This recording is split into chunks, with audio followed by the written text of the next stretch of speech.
Assalamualaikum warahmatullahi wabarakatuh. Mari kita menggunakan waktu dalam bulan Ramadan ini dengan kegiatan-kegiatan yang positif, seperti belajar memperbaiki bacaan Al-Quran. Saya, Imsak Ramadan, selaku Regional CEO Bank Syariah Indonesia Regional 1 Aceh, mengajak seluruh masyarakat Aceh untuk belajar memperbaiki bacaan Al-Quran dalam program Serambi Tahsin. Semoga Ramadan tahun ini menjadikan kita lebih bersahabat dengan kalam ilahi. Wassalamualaikum warahmatullahi wabarakatuh.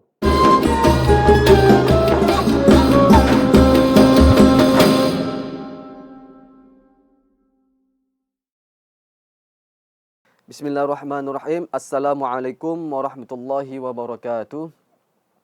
Alhamdulillahirabbil alamin wassalatu wassalamu ala asyrafil anbiya'i wal mursalin wa ala alihi wa sahbihi ajma'in. Syederalun yang dimuliakan Allah Subhanahu wa taala, kembali lagi pada pertemuan kali ini yaitu Serambi Tahsin, yang dimana ini adalah kerjasama antara Serambi Indonesia dengan Tahsin IKAT Aceh, Ikatan Alumni Timur Tengah Aceh. Perkenalkan, nama saya Amaril Bashiri. Saya merupakan salah satu anggota IKAT, Ikatan Alumni Timur Tengah Aceh, dan merupakan salah satu anggota Tahsin IKAT juga. Alhamdulillah kami telah menempuh kuliah di Universitas Al-Azhar Kairo dengan jurusan Syariah Islamiyah. Baik, sebagaimana pertemuan sebelumnya, kita sebelumnya telah membahas surat Abasa. Sekarang kita akan melanjutkan ayat selanjutnya, yaitu dalam ayat 34. Di ayat 34. Silahkan diperhatikan dengan seksama. Baik, kita mulai. A'udzu billahi minasy syaithanir rajim. Bismillahirrahmanirrahim.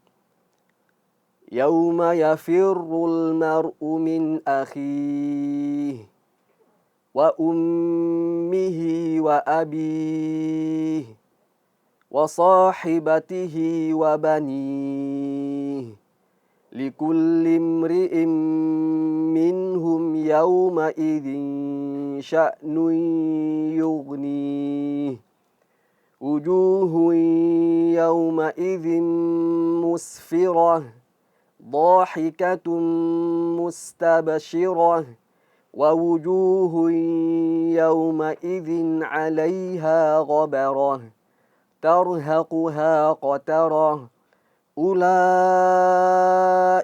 humul kafaratul fajarah. Baik, telah kita bacakan sekitar 1, 2, 3, 4, 5, 6, 7, 9 ayat, yang dimana ini pertemuan di ayat terakhir pada surat Abasa wa Tawalla. Baik, perhatikan di ayat 34, kita akan mencoba mengkaji dari segi makharij, tajwid, makharij sifat dan sifat-sifat dari huruf hijaiyah. Sebelum kita mulai, perlu diperhatikan huruf vokal Arab itu cuman ada 3. A, I, sama U. A, I, dan U. Jadi tidak ada E. Tidak ada E. Misalnya alai, nggak ada alai, tapi alaihim. Okey, fokus kita kepada yauma yafirul mar'u min akhi. Ya, yaitu dia terletak di wastal lisan, yaitu di tengahnya lidah. Naik, dia bertemu di langit-langit di atas. Ya. Kemudian yauma. Nah, khusus huruf waw, dia itu mulut itu lebih condong dimajukan ke depan, atau istilah katanya kita monyongkan. Ya, tetapi jangan terlalu monyong, karena di dalam huruf hijaiyah itu tidak ada yang berlebihan. Paham kan maksudnya terlalu monyong, terlalu wah. Seperlunya saja sehingga mulut itu maju ke depan. Ya. Yauma wa khusus untuk waw. Ya. Khusus untuk waw kita majukan mulut dulu, baru kemudian hidupkan vokalnya. Wa, wi, wu. Nah, jelas ya. Oke, perhatikan. Yauma, yauma yafirru. Fa, kita fokus ke fa. Fa itu keluarnya dari dua bibir. Ya, ketika gigi seri atas berjumpa dengan bantal bibir yang paling bawah. Fa. Sehingga apa? Sehingga suara mengalir dan hembusan nafas juga mengalir. Fa, fi, fu, af. Ya. Af dan dia huruf tipis, jangan ditebalkan. Karena yafirru huruf setelahnya itu ro. Ronya tebal karena berharakat dhammah. Yafirru. Di sini ru-nya yang tebal, bukan fa. Karena ketika ada berdampingan sebelumnya huruf tipis dan setelahnya huruf tebal, biasanya huruf sebelumnya itu terikut tebal dan ini salah. Mungkin contoh ini bisa kita dapatkan di ayat selanjutnya. Yafirru, jelas ya, fi-nya tipis. Yafirru, tetapi ketika ro-nya menjadi tebal. Yafirrul. Nah, sekarang kita fokus ke al-mar'u. Al-mar'u. Di situ ada alif lam. Yafirrul. Nah, ketika ada alif lam, ada sukun dhammah bertumbuh dengan sukun, maka kembali dia. Rul. Yafirrul mar'u min akhi. Mar'u min akhi. A merupakan huruf hijaiyah yang paling kuat. Maka bagaimanapun bentuknya, baik a, i atau u, dia harus jelas. Mar'u. Jangan mar'u. Nah. Untuk makhraj huruf h dia ada di pangkal tenggorokan, yaitu aksal haki, di sini. Pangkal tenggorokan. Mar'u min akhi. Jelas ya? Ayat selanjutnya. Wa ummihi wa abi. Ya. Kembali kita kepada huruf waw. Dia harus agak monyong sedikit. Ya. Wa, u. Huruf waw dan huruf dhammah itu wajib monyong. Ya. Monyong dalam artian ala kadarnya saja. Jangan terlalu berlebihan. Wa, u. Kemudian mim tasydid. Untuk mim merupakan salah satu sifat huruf atau makhraj huruf yang keluar dari hidung. Sehingga dia gunnah. Sehingga dia menjadi berdengung. Dan dia dari hidung. Ma, mi, mu, am. Nah, sehingga ketika kita menutup hidung, suaranya tidak akan keluar dan nampak dia jelas. Dan salah satu huruf yang keluar dari hidung itu antara lain adalah mim dan nun. Jadi ketika ada huruf hijaiyah selain mim dan nun itu tidak boleh keluar dari hidung. Oke, kita lanjutkan. Wa ummihi wa abi. Perhatikan hanya dua harakat maksilah qasirah. Wa ummihi wa abi. Terus wa abi. Ini mad arid lisukun. Boleh 2, 4 atau 6 harakat. Dan perlu kita perhatikan juga huruf hijaiyah ketika dia sukun maka makin kuatlah sifatnya dan makhrajnya. Contohnya kepada ha pada ayat wa abi. Jangan terlepas hanya enggak dibaca. Wa abi enggak jelas, tapi harus jelas. Wa abi. Ada suara hanya terakhir. wa abih. Oke, selanjutnya wa sahibatihi wa banih. Wa sahibatihi wa banih. Sod. Sod itu huruf isti'la, huruf yang tebal. Jadi huruf yang tebal itu seakan-akan lidah yang di belakang itu kita angkat. Seakan-akan lidah yang di belakang itu kita angkat menuju ke langit-langit atas sehingga menjadi tebal. So, so, so. Jangan sampai hurufnya menjadi o, so, so. Ini salah. Sudah o, mulutnya monyong lagi. Nah, ini merupakan praktek yang salah. Tetapi dia harus tetap, bibir kita tetap stay cool, tetapi tidak monyongkan dan tidak mengucapkan seperti o.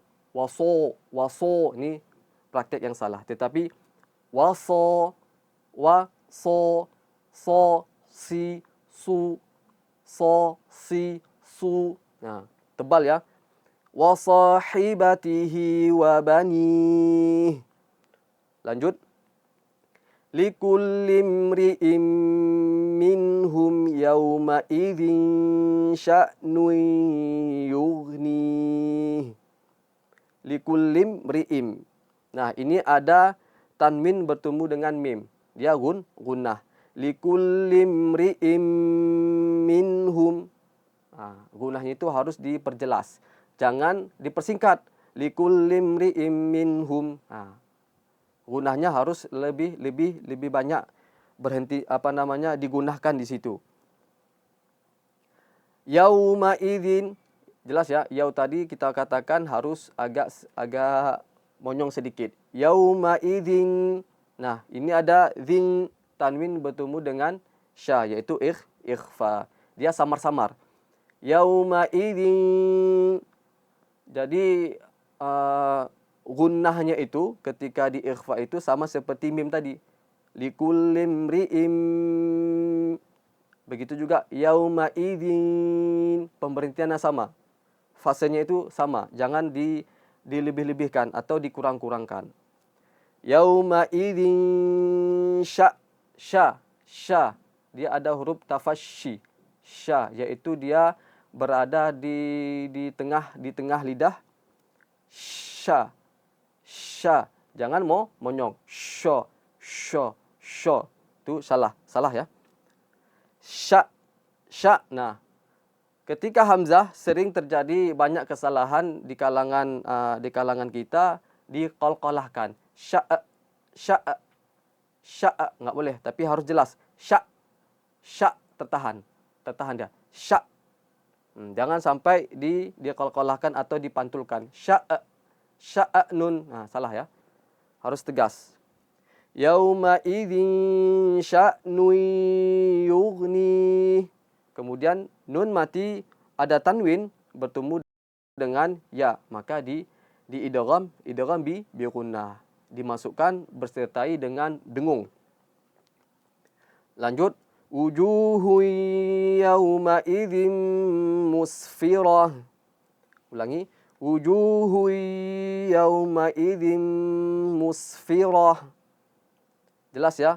Seperti kita katakan ketika ada ha atau ada sukun huruf hijaiyah harus diperjelas huruf tersebut. Musfirah. Lanjut. Dhahikatun mustabshirah. Dhahikatun mustabshirah. Nah, dha ini merupakan huruf yang paling sulit untuk dibacakan karena letaknya di ujung lidah, di samping lidah, mengenai atau lengket pada gigi geraham, boleh yang kanan, yang kiri, di atas dan bawah, bebas. Dhahikatun mustabshirah. Wa wujuhun yawma idzin 'alaiha ghabarah. Jelas ya? Kita fokus kepada ghabarah. Nah, di situ ba diapit dua huruf yang tebal. Gha sama ro. Jadi ba itu tidak boleh tebal, dia harus tipis. Ghabarah. Jangan sampai ghabarah. Ghabarah. Nah, dan biasanya orang ketika baca ra itu malah tipis. Salah ya. Jangan dibaca ghabarah, ghabarah, tapi ghabarah, ghabarah, ghabarah. Kita ulang. Wa wujuhun yawma idzin 'alaiha ghabarah. Tarhaquha qatarah. Tarhaquha qatarah. Ta itu huruf tipis. Ketika berjumpa dengan ra, ditakutkan dia menjadi tebal. Nah, harus ekstra hati-hati. Taur. Yang tebal itu cuma ra sukunnya. Taur. Tarhaquha qatarah. Seperti sebelumnya, qa sama ra di tengah-tengahnya itu ada ta. Harus diperhatikan tanya tidak boleh tebal. Qatarah. Tarhaquha qatarah. Ulaika humul kafaratul fajarah. Ulaika humul kafaratul fajarah. Nah, ulaika dia mad wajib. Harakatnya ada 5. Kita fokuskan kepada ulaik. Jangan sampai ula ini karena panjang kita terlalu menyepelekan atau meringankan atau menjadi dia seperti ule. Ini salah ya. Atau dia masuk ke hidung, ula. Ini fatal. Tetapi jelas ula diangkat aja. I-nya harus juga jelas. Ulaika humul kafaratul fajarah. Nah, itu dia sedikit singkat yang bisa kita pelajari makharij huruf dan sifat huruf dari surat Abasa wa Tawalla. Alhamdulillah, semua surat ini telah kita bacakan. Silahkan dicermati, dipelajari sehingga betul-betul kita menjadi ahlul Quran, menjadi orang yang memahami makharij dan sifat huruf serta tajwid tahsin Al-Quran itu sebaik-baik mungkin sehingga menjadi ladang pahala bagi kita semuanya. Okey. Akhir kalam, ini saja yang bisa kami sampaikan. Assalamualaikum warahmatullahi wabarakatuh.